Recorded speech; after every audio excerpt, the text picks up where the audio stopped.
بسم اللہ الرحمن الرحیم نحمدہ ونصلی علی رسولہ الکریم اما بعد۔ حضرت ابن عباس رضی اللہ تعالیٰ عنہ روایت کرتے ہیں کہ نبی کریم صلی اللہ تعالیٰ علیہ وسلم نے ارشاد فرمایا کہ جو شخص اپنے اوپر استغفار کو لازم کر لے، اللہ تبارک و تعالیٰ اس کے لیے ہر تنگی سے راستہ نکال دیتا ہے اور ہر غم سے اور ہر پریشانی سے نجات عطا فرماتا ہے، اور اس انسان کو ایسی جگہ سے رزق عطا فرماتا ہے، یعنی روزی عطا فرماتا ہے کہ اس کے خیال میں نہیں ہوتا، یعنی اس کے گمان میں بھی نہیں ہوتا، ایسی جگہ سے اس کو رزق یعنی روزی عطا فرماتا ہے۔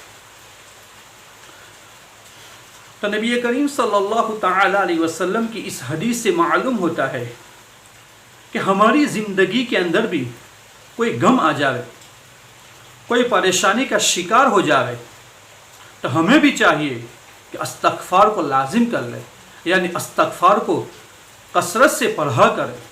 تو اللہ تبارک و تعالی ہمارے غم کو، ہمارے پریشانی کو دور عطا فرماتا ہے۔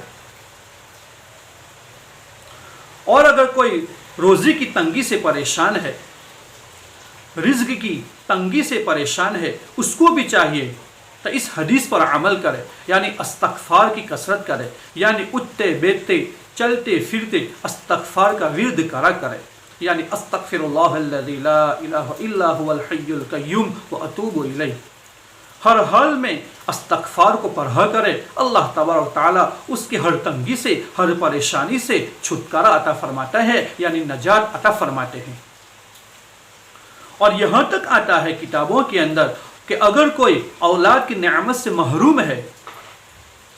یعنی کوئی اولاد کی نعمت سے پریشان ہے کہ اولاد نہیں ہے، تو اس کو بھی چاہیے کہ استغفار کی ورد کرا کرے، یعنی استغفار کو لازم پڑھا کرے،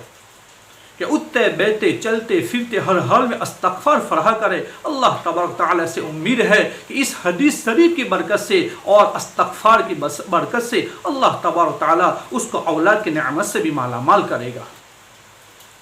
تو اس حدیث شریف پر عمل کرے، یعنی استغفار کو اپنی زندگی کے اندر لازم کر لے، استغفر اللہ الذی لا الہ الا هو الحی القیوم واتوب الیہ، اٹھتے بیٹھتے چلتے پھرتے پڑھا کرے، اللہ تبارک تعالی ہماری ہر ایک پریشانی سے اللہ تبارک تعالی ہمارے ہر ایک غم